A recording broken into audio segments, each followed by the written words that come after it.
That's fun.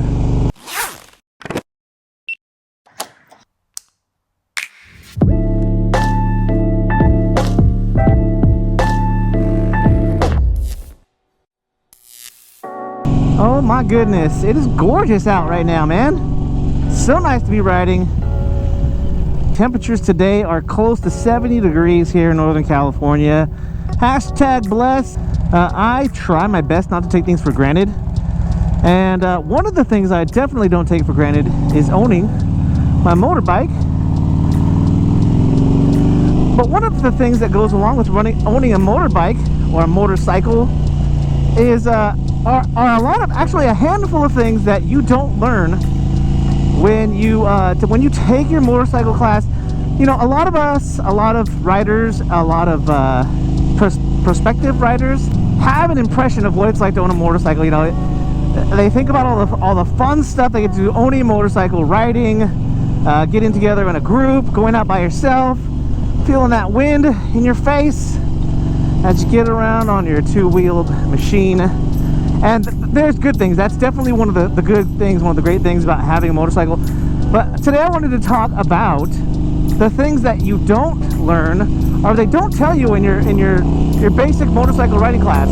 This is aside from, you know, all the general stuff like, you know, I think the fastest I ever went on a bike in my motorcycle, beginner riding motorcycle class, I don't think we went over 30 miles an hour. 35, but like max, and we probably shouldn't even be going that fast in that parking lot. But I think probably the first thing that you should know, and the first thing that they don't teach you, and the first thing that I noticed when I bought my first bike and I took it out and I rode it home, it was we were about 20-30 miles away from where I live, was the feeling of I felt like I was flying. I felt, and yes, in a good way after I got used to it, but at the first beginning, especially if you don't have a jacket, like the wind that can pass through, like a mesh jacket, if you've got a jacket that's protecting you from the wind, it's acting like a sail. And if you don't have a big windshield, and you get up to highway speed, it's going to make it feel like you're lifting up off of your motorcycle. I don't know if I'm the only one that felt that way, and if you didn't feel that way, if you did feel that way, make sure you leave it in the comments. Your first experience on riding at highway speeds on your motorcycle, what did that feel like? And did it scare you? Was it exhilarating? There was definitely a good mixture of fear and exhilaration when I took my first highway ride on my motorcycle. We took back roads, but it was still, you know, 55, 60 miles an hour. And so that's that feeling, that first feeling of riding at highway speeds and feeling like the wind is picking you up off your bike. And you know, you kind of either you get into a tuck, or you get in like bent over and you lean against the wind, and I think that prevents you from feeling. We got some gorgeous almond blossoms out here, even before spring, looking nice and pretty out here. But yeah, that's I would say that's the first thing. Like if you get your first motorcycle, you want to ride it home, you want to get on the freeway, just be leery, be wary, be aware that there's going to be this feeling of like liftoff, and you got to fight it. Don't let it freak you out. And I wish that someone had said, like, your first highway speed experience is going to be this way. And maybe a lot of you who may have friends already that ride can tell you that. But I think a lot of the times your friends who ride and who have been riding, and you're new to it, I think there's a degree of like, oh, you know, it's just going to be fun. And guys have this tendency that unless a guy asks a question, they're not just going to volunteer this information. So here I am volunteering that information for you to know. That's something you got to be aware of. Okay, so that's a practical thing. That's something that maybe you have thought of, and maybe it has intimidated you a little bit about starting your journey as a rider. That is something that maybe you're aware of. But some of the things maybe that you haven't thought of, that they don't teach you in your classes, is first of all, like, where are you going to park your motorcycle? If you live in an apartment, that's definitely a concern, especially if you own a car too. Some apartment complexes have restrictions on how many cars, how many vehicles you can have. And so if you're taking up a spot, a parking spot in your complex, that's something you've got to discuss with your landlord, with your apartment management. And then if you're going to park it on the street, you've got to learn some of the things that you can do to prevent theft, right? Because apartment complex motorcycles on the street, I think, are probably, you know, whenever you're talking about a bunch of cars or a bunch of vehicles in one place that are going to be not supervised, parking garages, apartment complexes, you're talking about a situation where you're going to have people who want to take advantage of that. They're going to have thieves that want to take advantage of that. So make sure you make yourself wise to different anti-theft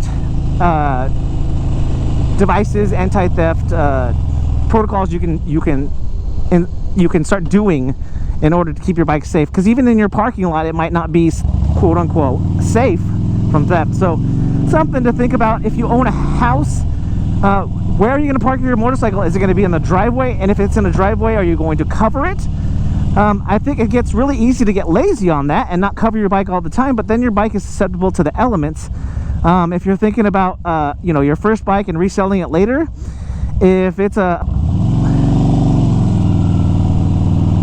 nicer bike or a newer bike and you want to keep it nice, you definitely want to consider keeping it covered or making space in your garage.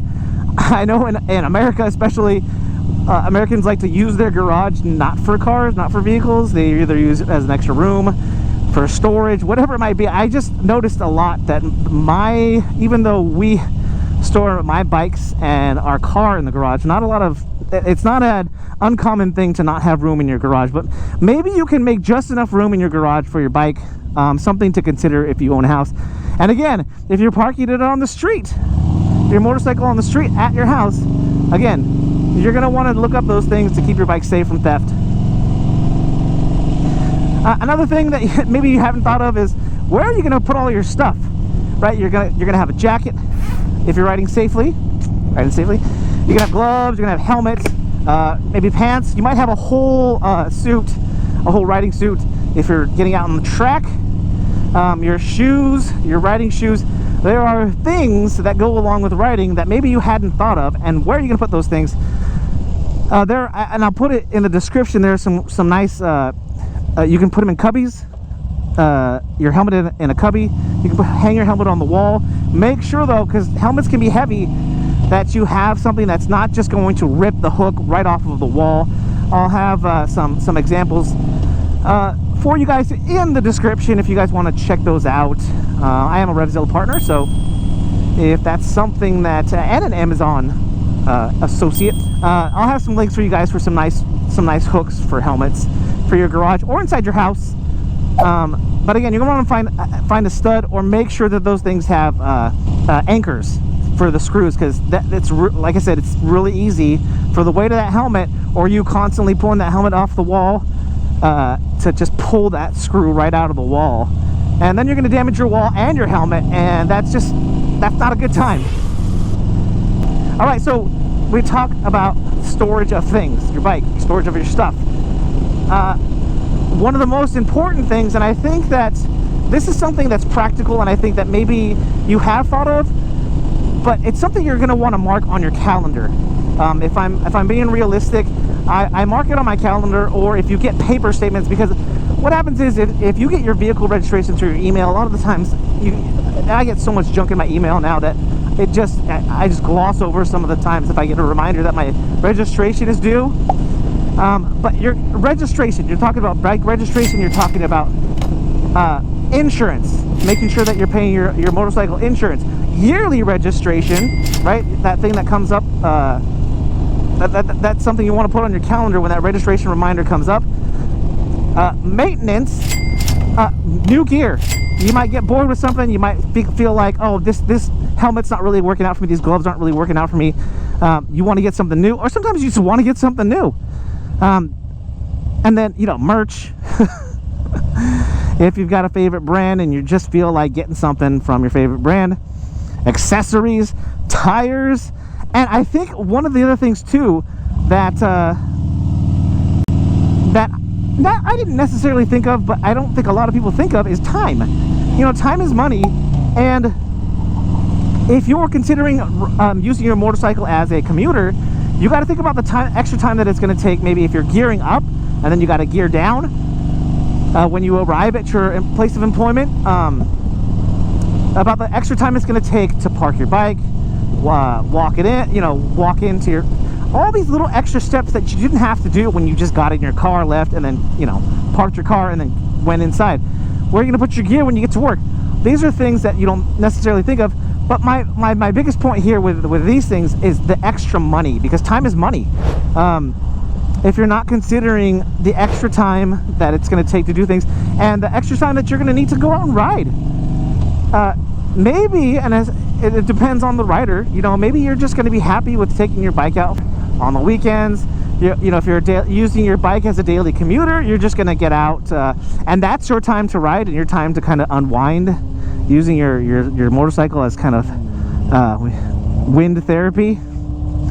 But there's a lot of expenses that come with riding a motorcycle, and if you're buying a motorcycle that you can't pay for in cash, you're also looking at a bike payment. So these are things, I think that the bike payment is probably something that you thought of, right? But did you think about how much it's going to cost every year to register your bike in your state? Did you think about how much insurance is going to cost? That's going to depend also on how old you are, because if you're a younger person, that motorcycle insurance can cost a lot. It doesn't cost a lot for me. I don't pay a whole lot for insurance. I'm in my 40s, and I have two bikes that both come in at under $40 a month for insurance. But if you're younger and it's I'm gonna say probably under 30, and definitely if you're under like 25, your insurance is not going to be $40 a month. So that's something to consider. It's something you can probably end up looking up right now. You can probably do that as you're researching whether or not you're going to ride. Geico especially, that's the insurance company that I have. It's really easy. You can do a quote without having to do anything except for submit your information, and then you can have that quote, and I think they save that quote for a certain amount of time. So that's just something, hopefully, if you hadn't thought of already, it's just all these expenses that are going to end up adding up as you get into this hobby of this sport, this fun thing that this lifestyle that we call riding. Those are my main things that I had to talk about today with you guys regarding riding, and maybe the things that you hadn't thought of while you're thinking about getting into riding. Make sure in the comments you leave any questions that you might have about riding that I didn't cover, but maybe you're thinking about. And so leave those in the comments, and I'll make sure that I always answer every comment that comes up. So I'm pretty good about that. I usually answer them within a day, and if it's really good and I just ended up checking my email, I'll answer you guys right away. So do that in the comments. If you like this video, found it helpful at all, enjoyed it, make sure you hit that thumbs up down there, which is the like button, and if you haven't already, smash that subscribe button. Guys, if you are out there riding, please be safe, be kind to one another. My name is Eric. I'm that one guy. I am out.